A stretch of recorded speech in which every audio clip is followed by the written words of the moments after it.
রমজান মাসে যদি আমরা কেউ শুধুমাত্র সাহরি ইফতার করি, মাঝে আর কোনো পানাহার যৌনাচার না করি, তাতে রোজার যে স্ট্রাকচার সেটা দাঁড়িয়ে যাবে, কিন্তু এই রোজা অর্থবহ হবে, সার্থক হবে, পূর্ণাঙ্গতা পাবে, এর ফিনিশিং হবে তখনই যদি আমরা এই রোজা শুধুমাত্র পেটের না করে এই রোজা চোখের, এই রোজা আমাদের ব্রেইনের, এই রোজা আমাদের হাতের, পায়ের সমস্ত অঙ্গ প্রত্যঙ্গের করতে পারি। অর্থাৎ সকল অঙ্গ প্রত্যঙ্গকে, ওই যে পেটকে যেরকম আল্লাহর আদেশ নিষেধ দ্বারা নিয়ন্ত্রণ করছি, ইফতারের ঠিক আগ মুহূর্তেও রকমারি খাবার আমার সামনে আছে, আর মাত্র 2-4-5 মিনিট বাকি আছে সূর্য ডোবার, খাবারের চাহিদা আছে শরীরে, আবার খাবারও সামনে আছে, কিন্তু খাচ্ছি না কেন? আল্লাহর নির্দেশ হয় নাই। ঠিক একইভাবে আমার সামনে কোনো অপরাধ করবার সুযোগ আসছে, কোনো যুবক তিনি হারাম কোনো অফার, অবৈধ কোনো প্রস্তাব পেয়েছেন কারোর কাছ থেকে, কোনো যুবতী তিনি কোনো অবৈধ প্রস্তাব পেয়েছেন, হারাম প্রস্তাব পেয়েছেন। এই হারাম প্রস্তাব পাওয়ার পরও তিনি তার নিড এবং সেই প্রস্তাব গ্রহণ করার সুযোগ দুইটাই থাকা সত্ত্বেও আল্লাহর এই ক্ষেত্রে অনুমোদন নাই, এখনো অনুমোদন হয় নাই, বৈধ সঙ্গী আল্লাহ এখনো দেন নাই। সেজন্য নিজেকে ওই পর্যন্ত অপেক্ষমান রাখা, সেজন্য প্রতীক্ষা করা, সেজন্য নিজেকে নিয়ন্ত্রণ করা, এই শিক্ষাটা কিন্তু সিয়াম আমাদেরকে দেয়। সো রমজান মাসের সিয়ামের লক্ষ্য উদ্দেশ্য কি? সিয়াম কেন আমরা রাখছি? বিরত থাকার মানেটা কি? বিরত থাকার মানেই হলো জীবনের পদে পদে ব্রেক দেওয়া, জীবনের প্রতিটি স্তরে স্তরে ব্রেক দিতে জানা। ব্রেক দিতে জানা এটা সুস্থতার লক্ষণ, আর ব্রেক দিতে না জানা এটা অসুস্থতার লক্ষণ। যে ব্যক্তি যা খুশি তা করতে পারে, যা খুশি তা বলতে পারে, তার মুখ দিয়ে কি আসলো না আসলো সে বলে দিল, তার যা খুশি তা সে করে ফেললো, তার বিবেক তাকে নিয়ন্ত্রণ করে না, তার বিবেক তাকে কন্ট্রোল করে না, তার বিবেক তাকে থামায় না, এই ব্যক্তি নিজেকে আধ্যাত্মিকভাবে, স্পিরিচুয়ালি সে নিজেকে কখনো সুস্থ মনে করার কোনো কারণ থাকতে পারে না।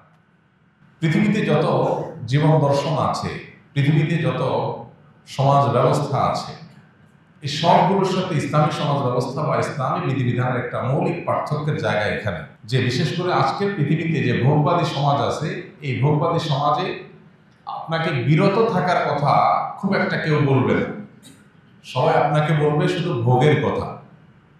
প্রতিটা বিজ্ঞাপন, প্রতিটা অ্যাডভার্টাইজমেন্ট, প্রতিটা বিজ্ঞাপনী বিলবোর্ড আপনাকে আহ্বান করে ভোগের প্রতি। আপনি হয় কোনো বাড়ি গাড়িকে ভোগ করার জন্য আপনাকে আহ্বান করা হবে, অথবা কোনো খাবার দাবার ভোগ করার জন্য আপনাকে আহ্বান করা হবে, অথবা আপনার জৈবিক কোনো চাহিদা পূরণের জন্য আপনাকে নানাভাবে পরিচিত করা হবে, আহ্বান করা হবে। সব দিকে দেখবেন শুধু ভোগের আহ্বান, ভোগের ডাক। ইসলাম আমাদেরকে এর বিপরীতে সবসময় ত্যাগ এবং আত্মনিয়ন্ত্রণের ডাক দেয়, আহ্বান করে। অর্থাৎ দুইটা সম্পূর্ণ দুই মেরুর জিনিস। ইসলাম যে আত্মনিয়ন্ত্রণের কথা বলে, ইসলাম যে আমাদেরকে ত্যাগের কথা বলে, ইসলাম যে আমাদের কন্ট্রোলের কথা বলে, এটা কেন বলে? কারণ একটা সমাজ যদি স্থিতিশীল হতে হয়, একটা সমাজ যদি সুস্থ স্বাভাবিক থাকতে হয়, তাহলে সেই সমাজকে অবশ্যই আত্মনিয়ন্ত্রণ করার অভ্যাস গড়ে তুলতে হবে। সমাজের সবাই যখন ভোগবাদে মত্ত হয়ে যাবে, তখন সেখানে মানুষের অপরাধ প্রবণতা বাড়বে, মানুষের মধ্যে স্বেচ্ছাচারী মনোভাব বাড়বে, এমনকি যা খুশি তা করলে মানুষ সুখী হবে বলে মনে করা হয়, আদতে এর উল্টো। যা খুশি তা যারা করে তারা মানসিকভাবে পৃথিবীর কোনো সমাজে সুখী থাকতে পারে না। এই জন্য ইসলাম আমাদেরকে সবসময় নিয়ন্ত্রণের কথা বলে। জৈবিক চাহিদা পূরণের কথা দেখবেন, ইসলাম আপনাকে বলবে যে আপনি আপনার জৈবিক চাহিদা পূরণ করবেন বৈধ ওয়েতে, আল্লাহর নির্দেশিত পথে, এর বাইরের পথে আপনি যাবেন না। ওয়াল্লাযীনা হুম লিফুরুজিহিম হাফিজুন, যারা তাদের সম্ভ্রমকে সংরক্ষণ করে, তাদের ইজ্জত আবরুকে কন্ট্রোল করে, তাদের যৌবনের চাহিদাকে তারা নিয়ন্ত্রণ করে আল্লাহর বিধিবিধান দ্বারা। এদেরকে আল্লাহ বলেছেন এরা সফল মুমিন, সার্থক মুমিন, তারা জান্নাতের অধিবাসী হবে। উলাইকুমুল ওয়ারিসুন আল্লাযীনা ইয়ারিসুনাল ফিরদাউস ওয়া হুম ফিহা খালিদুন, এরাই জান্নাতুল ফিরদাউসের অধিকারী হবে যারা কন্ট্রোল করা শিখছে। ঠিক একইভাবে খাওয়া দাওয়ার ক্ষেত্রে আপনি দেখবেন আল্লাহ বলেছেন কুলু ওয়াশরাবু, খাও পান করো, পানাহার করো। আল্লাহ ভোগের সুযোগ তোমাকে দিয়েছেন, অনুমোদন দিয়েছেন, কিন্তু ওয়ালা তুসরিফু, অপচয় করবে না। এই যে কন্ট্রোল, এই যে নিয়ন্ত্রণ।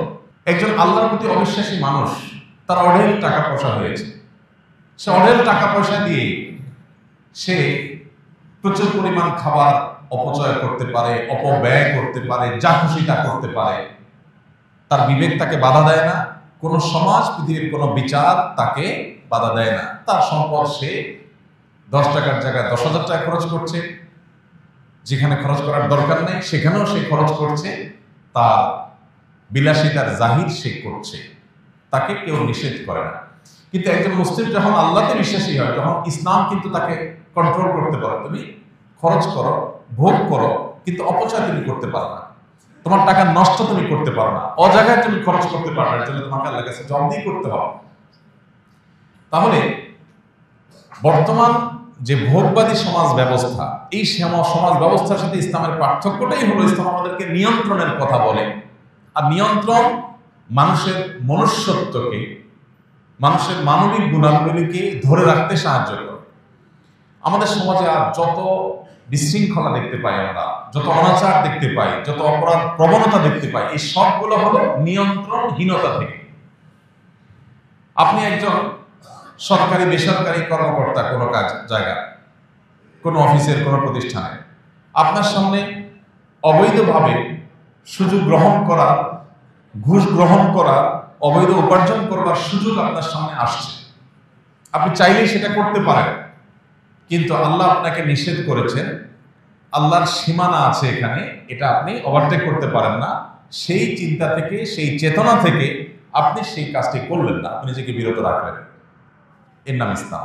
তো এই যে সিয়াম সাধনা আমরা করি, রমজান মাসে রোজা রাখি, এই রোজা মূলত আমাদেরকে সেই নিয়ন্ত্রণের কথা বলে। রোজা আমাদেরকে বলে, আমরা যখন রোজা রাখি, আমাদের পেটে ক্ষুধা, আমাদের কণ্ঠে তৃষ্ণা, আমাদের সকল চাহিদা শরীরে থাকা সত্ত্বেও, হাতের নাগালে খাবার, পানীয় এবং নিজের চাহিদা পূরণ করবার সব উপাদান প্রস্তুত থাকা সত্ত্বেও আমরা সেগুলো দিয়ে আমাদের চাহিদা পূরণ করি না। কেউ দেখছে না, আমি বদ্ধ প্রকোষ্ঠে, কোনো বদ্ধ কোঠায় আছি, কোনো কক্ষে আছি, সেখানে কোনো সিসি ক্যামেরাও নাই, কোনো মানুষজন নাই, ক্ষুধাও আছে, তৃষ্ণাও আছে, খাবারও আছে, পানিও আছে হাতের কাছে, কিন্তু আমরা কেউ খাই না। কেন খাই না? কারণ আল্লাহ নিষেধ করেছেন, তিনি দেখছেন, কেউ না দেখলেও। ঠিক একইভাবে আমি যখন একাকী থাকি, তখন মোবাইলে হারাম কোনো ভিডিও, ফুটেজ, ছবি দেখার সুযোগ আমার সামনে এসেছে, মনেও চাচ্ছে, সুযোগও আছে, কেউ দেখছেও না, তারপরেও আমার মনে হতে হবে যে আল্লাহ আমাকে দেখছেন এবং তিনি নিষেধ করেছেন, তার নিষেধাজ্ঞা অমান্য করলে শাস্তির মুখোমুখি হতে হবে। সেই ভয়ের চেতনা থেকে যদি আমি সেটাকে স্কিপ করে চলে যেতে পারি, এটাই হলো সিয়ামের বার্তা, সিয়ামের শিক্ষা, সিয়ামের প্রশিক্ষণ। এটাই হলো সিয়ামের লক্ষ্য, যে সিয়াম আমাদেরকে আল্লাহ দিয়েছেন যে বিরত রাখা নিজেকে, এটা ট্রেনিং যেন আমরা করি। দিনের বেলায় 30 দিন আমরা দিনের বেলায় পান, আহার, যৌনাচার এগুলোর সুযোগ থাকা সত্ত্বেও, নিড বা প্রয়োজন থাকা সত্ত্বেও আমরা সে পথে পা বাড়াই না আল্লাহর ভয়ে। অতএব এই যে বিরত থাকার শিক্ষা রমজান মাসে আমরা পেয়েছি, এটাকে আমাদের সামগ্রিক জীবনে যদি আমরা ইমপ্লিমেন্ট করতে পারি, বাস্তবায়ন করতে পারি, তবে আমাদের সেই সিয়াম সাধনা সার্থক হবে ইনশাআল্লাহ। তাহলে রমজান মাসের পুরো আয়োজন, সকল প্রচেষ্টাকে যদি আপনি সফল এবং সার্থক করতে চান, তাহলে আপনার প্রথম কর্মসূচি হতে হবে সিয়াম বা রোজার লক্ষ্য এবং উদ্দেশ্যকে মাথায় রেখে যথাযথ উপায়ে রমজান মাসে সিয়াম সাধনা করা, রোজা রাখা। এই জন্য ভাইয়া, আজ অস্থিতিশীল পৃথিবীকে যদি আবার স্থিতিশীল করতে হয়, ডিপ্রেশনে হাবুডুবু খাওয়া সমাজকে যদি প্রকৃত সুখের সন্ধান দিতে হয়, তাহলে সিয়ামের শিক্ষাকে আমাদের জীবনে ধারণ করতে হবে। বিরত থাকা, ব্রেক দেওয়া, থামতে জানা, এটা আমাদেরকে শিখতে হবে। আল্লাহ আমাদেরকে সেই তৌফিক দান করুন। আমরা রমজান মাস জুড়ে রোজা রাখি, অনেকে প্রতি বছর রাখি, কিন্তু এই সিয়াম আমাদের মধ্যে সেই আবহাওয়া তৈরি করে না যে আবহাওয়া আমাকে মুত্তাকি করবে, পদে পদে আমি ব্রেক দিতে শিখবো।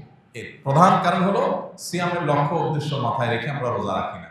জাস্ট আল্লাহ ফরজ করেছেন সেজন্য, আল্লাহ তো ফরজ করেছেন, পাশাপাশি তার লক্ষ্য বলেছেন লাআল্লাকুম তাত্তাকুন, রোজা রাখলে আশা করা যায় তোমরা মুত্তাকি হতে পারবে। বিরত থাকা, থামতে শেখা, ব্রেক দিতে পারা, এটা শিখবে তোমরা। সামগ্রিক জীবনে যখন সেটাকে ইমপ্লিমেন্ট করবে তখন তোমার জীবন সফল হবে, সার্থক হবে, মুত্তাকি হবে, খাঁটি মুমিন হবে, আল্লাহর প্রিয় বান্দা হবে এবং তুমি সুখী মানুষ হবে দুনিয়াতে এবং আখিরাতে। সেই লক্ষ্যকে মাথায় রেখে আমাদেরকে প্রতিদিনের সিয়াম সাধনা করতে হবে। আজকে সিয়াম রেখে আমি সকাল থেকে এই পর্যন্ত পুরো সময়ের মধ্যে আল্লাহর কোনো অবাধ্য কাজ করেছি কিনা, আল্লাহর কোনো নাফরমানি করেছি কিনা, কোনো হারাম আমার দ্বারা হয়েছে কিনা, কারোর সমালোচনা তার অগোচরে হয়ে গেছে কিনা, কোথাও আমি উচ্চ বাচ্চ করে ঝগড়া ফাসাদ করে ফেলেছি কিনা, আমি আল্লাহ নিষিদ্ধ কোনো কাজ করেছি কিনা, এই বিষয়টা আমাকে নজরদারিতে রাখতে হবে। প্রশ্নের উত্তর আমার কাছ থেকে বের করতে হবে। যতদিন পর্যন্ত এইভাবে আমি সেলফ মনিটরিং সিস্টেমকে অন রাখবো, রোজা রেখে আমার নিজেকে নিয়ন্ত্রণ করবার, পর্যবেক্ষণ করবার এই সুযোগ যতদিন পর্যন্ত আমি খোলা রাখবো, চোখ কান খোলা রাখবো, ততদিন পর্যন্ত আমার সিয়াম আমাকে ঠিকই মুত্তাকি বানাবে এবং রমজানের এই পুরো সাধনা সার্থক হবে ইনশাআল্লাহ। আল্লাহ আমাদেরকে তৌফিক দান করুন। তাহলে 1 নম্বর পয়েন্ট বলেছি, আমাদের রমজানের সকল সাধনা, সকল প্রচেষ্টা এটা সফল এবং সার্থক হবে যদি রমজানের প্রধান আমল সিয়ামকে আমরা আদায় করি। শুধু আদায় করাই নয়, সিয়ামের লক্ষ্য, তার উদ্দেশ্য, সিয়াম যে আমাদের বার্তা দেয়, মেসেজ দেয়, সেই মেসেজ যদি আমরা গ্রহণ করতে পারি ইনশাআল্লাহ এই রমজানের সকল সাধনা, সকল প্রচেষ্টা সার্থক হবে। নাম্বার 2, সিয়ামের এই মাসে, রমজানের এই মাসে তারাবির সালাত এটা অন্যতম গুরুত্বপূর্ণ আমল। নবী করিম সাল্লাল্লাহু আলাইহি সাল্লাম যখন এই সিয়ামের কথা বলেছেন তার পাশাপাশি তারাবির সালাতের কথা বলেছেন। মান সামা রমাদানা ঈমানান ওয়া ইহতিসাবান গুফিরা লাহু মা তাকাদ্দামা মিন যামবি। এরপরে বলেছেন ওমান কামা রমাদানা ঈমানান ওয়া ইহতিসাবান গুফিরা লাহু মা তাকাদ্দামা মিন যামবি। সিয়ামের পুরস্কার স্বরূপ আল্লাহ তাআলা পূর্বের গুনাহ যেমন মাফ করে দিবেন, ঠিক একইভাবে যদি কেউ তারাবির নামাজ আদায় করে তাহলে তাকে আল্লাহ তাআলা পূর্বের গুনাহ খাতা মাফ করে দিবেন ওয়াদা করেছেন। আমাদের বাংলাদেশের সমাজ বাস্তবতায় আমরা কৈশোর থেকে, ছেলেবেলা থেকে দেখে আসছি যে সমাজের বিপুল সংখ্যক মানুষ, মুসলমানরা, তারা রমজান মাসে দিনের বেলা রোজারা যেমন রাখেন, রাতের বেলায় তারাবিটাও আলহামদুলিল্লাহ আদায় করার চেষ্টা করেন। এখন দিন যত অতিবাহিত হচ্ছে, ভোগবাদের দিকে আমরা অনেক বেশি ডুবে যাচ্ছি, ভোগবাদের এই অতল গহ্বরে আমরা হারিয়ে যাচ্ছি ধীরে ধীরে। এই কারণে মসজিদগুলোতে তারাবির নামাজে অংশগ্রহণকারী মানুষের সংখ্যা আগের তুলনায় আস্তে আস্তে কমছে এবং প্রথম 2, 4, 5, 7 দিন কিছু মুসল্লি থাকলেও খুব দ্রুততার সাথে সেই মুসল্লি কমে যাচ্ছে। এই যে একটা প্রবণতা আমাদের সমাজে শুরু হয়েছে, এর কারণ কি? এর কারণ হলো ওই যে 1-1.5 ঘন্টা বা 2 ঘন্টা দাঁড়িয়ে কোরআনে কারীম এর তেলাওয়াত শোনার মতো ধৈর্য আমাদের হয় না। অর্থাৎ আমরা আমাদের ঈমানি যে চেতনা, তাকওয়ার যে চেতনা, সেটা থেকে এত দূরে সরে গেছি যে সারা বছরের মধ্যে একটি মাস কোরআনের 1 ঘন্টার জন্য দিনে, 1.5 ঘন্টার জন্য দিনে সংশ্রমে আসবো, সেই সময়টুকু পর্যন্ত আমরা বের করতে পারি না। দুনিয়া আমাদেরকে আষ্টে পৃষ্ঠে এমন ভাবে বেঁধে ফেলেছে যে 1-1.5 ঘন্টা কোরআন তেলাওয়াত শোনার মতো ধৈর্য আমাদের নাই। এখান থেকে পরিমাপ করা যেতে পারে যে আমাদের ঈমানের অবস্থা, তাকওয়ার অবস্থা কতটা ভয়াবহ। নেক্সট সুরতে ধোঁকা শুরু হয়েছে যে তারাবির নামাজ ফরজ না, সুন্নত। সুন্নত মানে হলো যেটা নিয়ে ঢিলামি করা যায়, ঘড়িবসি করা যায়, এমন একটা টেন্ডেন্সি আমাদের মধ্যে আসছে। আবার আলহামদুলিল্লাহ উলামায়ে কেরামের দীর্ঘদিনের প্রচেষ্টা, দীর্ঘদিনের দাওয়াতের ফসল স্বরূপ তারাবির নামাজের গতি সারা দেশের মসজিদগুলোতে একটু হলেও কমতে শুরু করেছে। তারাবির নামাজের গতি কমাটা ভালো না খারাপ? সবকিছুর গতি ভালো না। কোনো কোনো কিছু আছে গতিটা তো কম থাকে, কোয়ালিটি তত ভালো হয়। তারাবির নামাজ বা যে কোনো নামাজের ক্ষেত্রে একই কথা প্রযোজ্য, ধীরস্থিরতাটা এখানে ইম্পর্টেন্ট।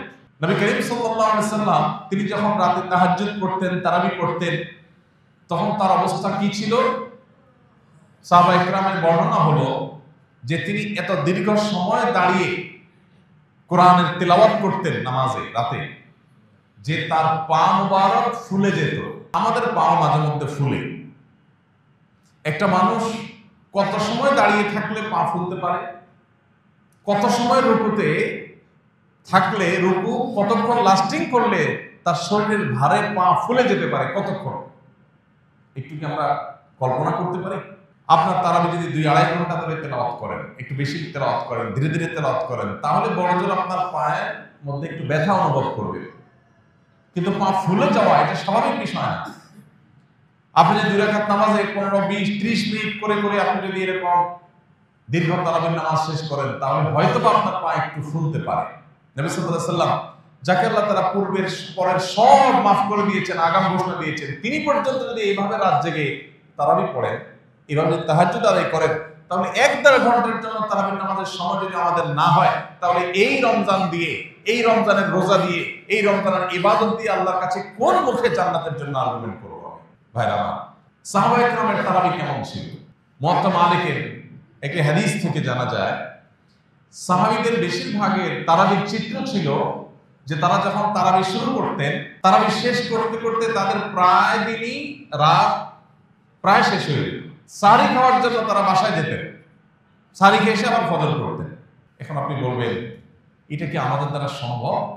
সকাল 9টা টু বিকাল 5টা আমার অফিস, সকাল থেকে আমার 5-7টা মিটিং এর সেট আপ করা আছে, শিডিউল দেওয়া আছে, অনেক ব্যস্ততা আমার।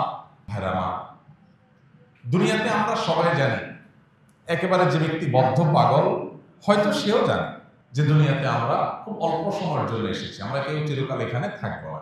বেশিরভাগ মানুষেরই জীবনের ক্রিম টাইম পার হয়ে গেছে। আমরা এখানে যারা আছি, আমাদের বেশিরভাগ মানুষের জীবনের ক্রিম টাইম অলরেডি ক্রস চলে গেছে।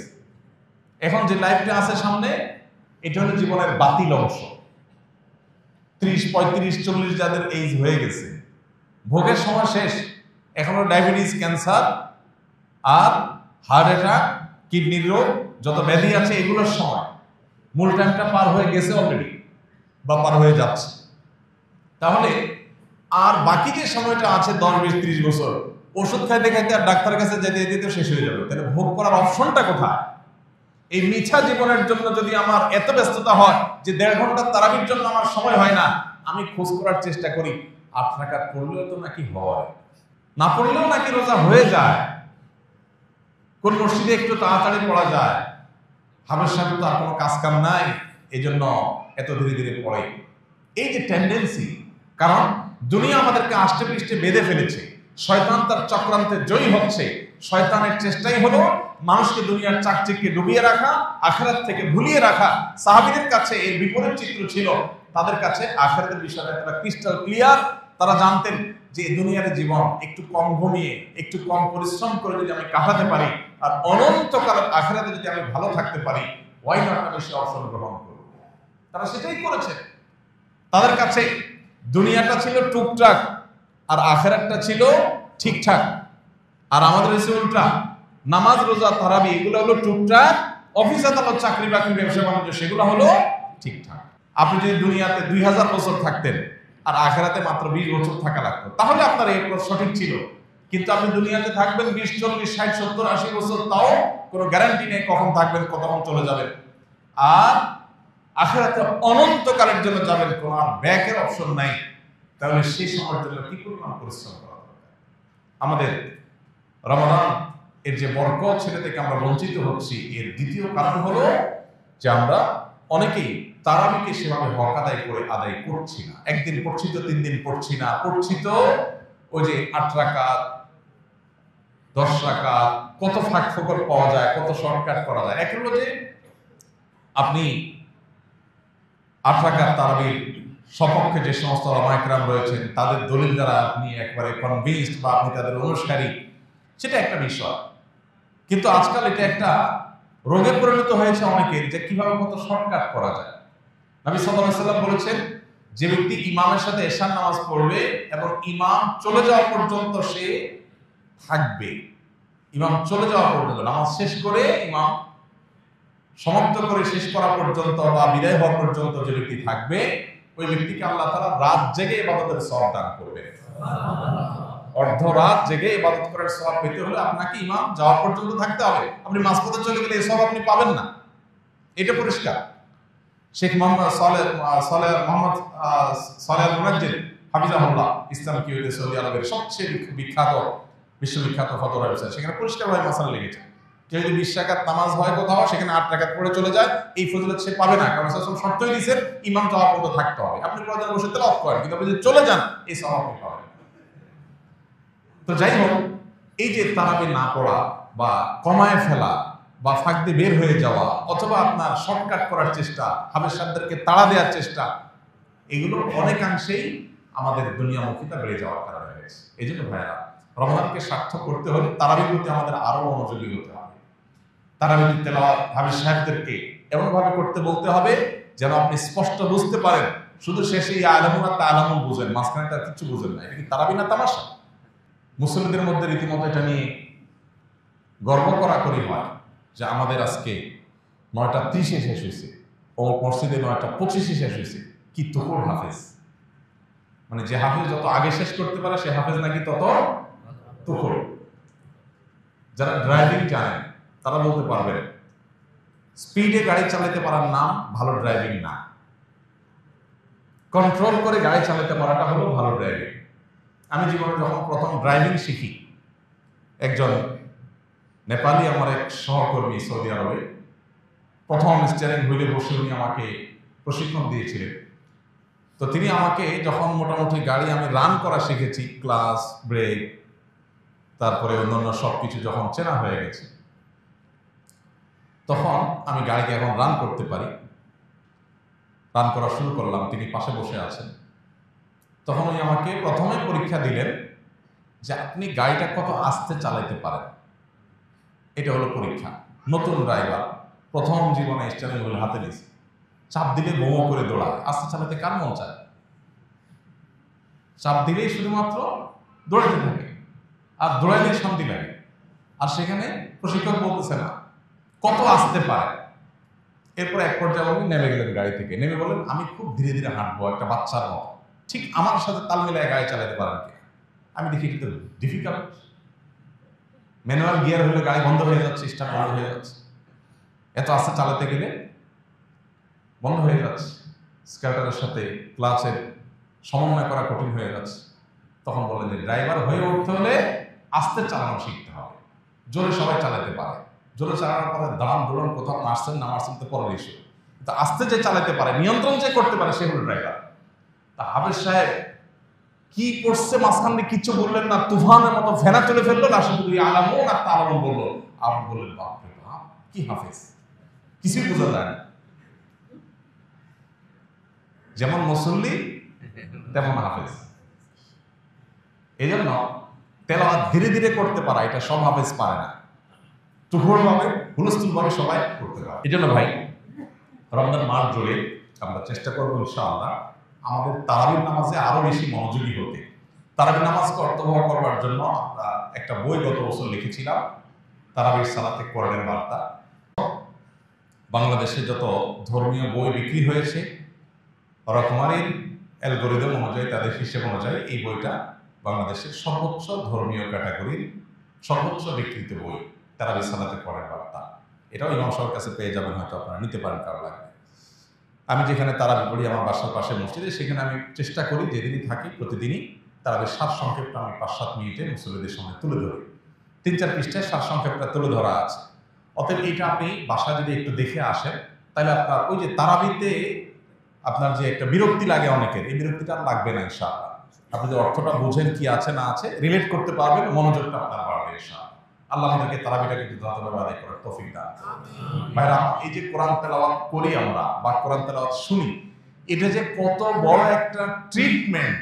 যারা জিনের উপদ্রবের শিকার হয়েছে, ব্ল্যাক ম্যাজিকে যারা আক্রান্ত হয়েছেন, এবং যারা এটা রতিয়া শরঈয়া করেছেন, শরঈ ঝাড়ফুঁকের শরণাপন্ন যারা হয়েছেন, সার্ভিস যারা নিয়েছেন, তারা জানবেন খুব ভালো করে যে কোরআন তার সবচেয়ে বড় মিরাকল হলো কোরআন আল্লাহ রাব্বুল আলামিনের এমন এক কালাম, এমন এক গ্রন্থ যে এইটার তেলাওয়াতের ফলে অনেক রোগ, অনেক অসুখ, অনেক আধ্যাত্মিক সমস্যা, এমনকি জিন জাদুর যে সমস্যা, এটা ট্রিটমেন্ট তেলাওয়াতের মাধ্যমে হয়ে যায়।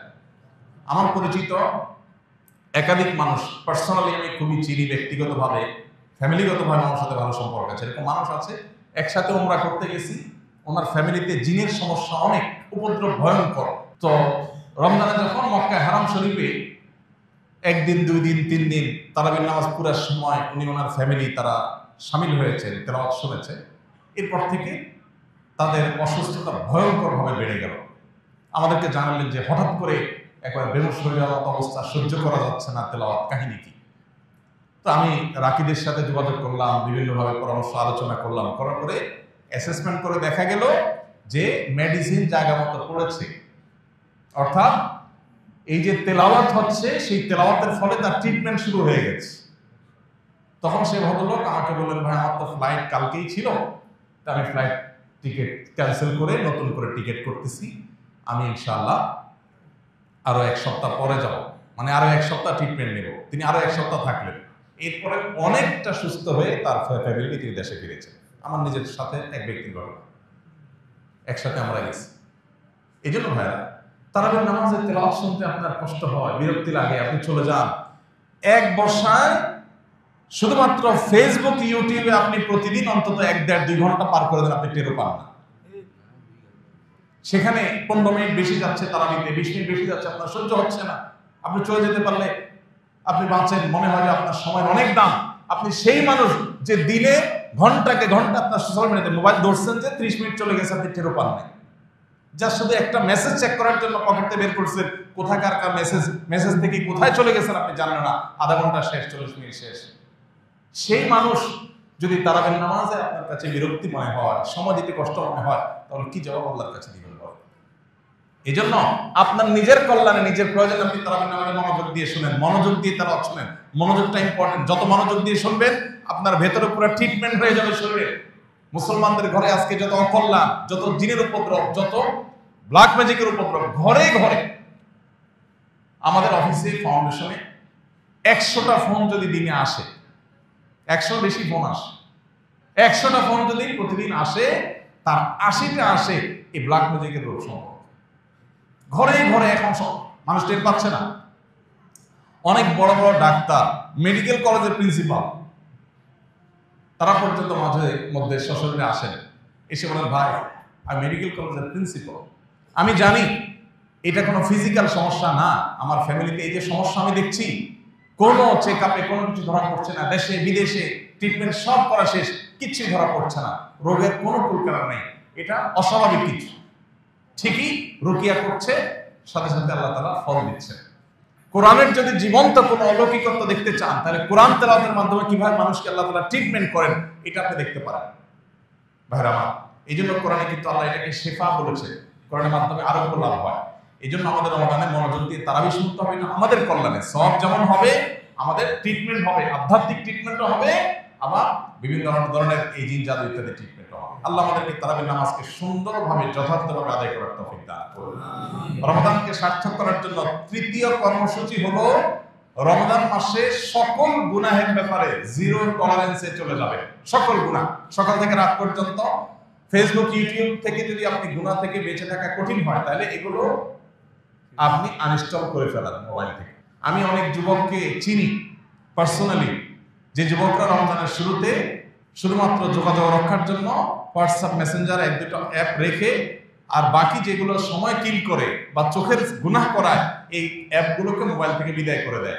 একটা মাসের জন্য যদি আপনি চেষ্টা করেন, অন্তত গুনাহ থেকে বাঁচার অভ্যাস আপনার গড়ে উঠবে। এই জন্য রমজানকে সার্থক করতে হলে তৃতীয় কর্মসূচি হলো গুনাহমুক্ত রমজান। আমি সারাদিনে কারো সমালোচনা তার পিছনে করবো না, একটা খারাপ কথা আমি বলবো না, খারাপ কিছু দেখবো না, খারাপ কিছু শুনবো না। এই সংগ্রাম চালাতে হবে।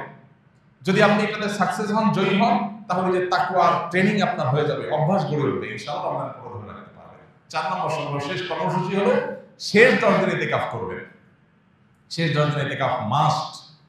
ইতিকাফটা যদি আপনি শেষ 10 দিন মসজিদে করতে পারেন এবং ইতিকাফ বসে অতিরিক্ত অপ্রয়োজনীয় মোবাইল টিপাটিপি বন্ধ করতে পারেন, অটোমেটিকলি আপনার রমজানকে আপনি সার্থক করতে পারবেন ইনশাআল্লাহ।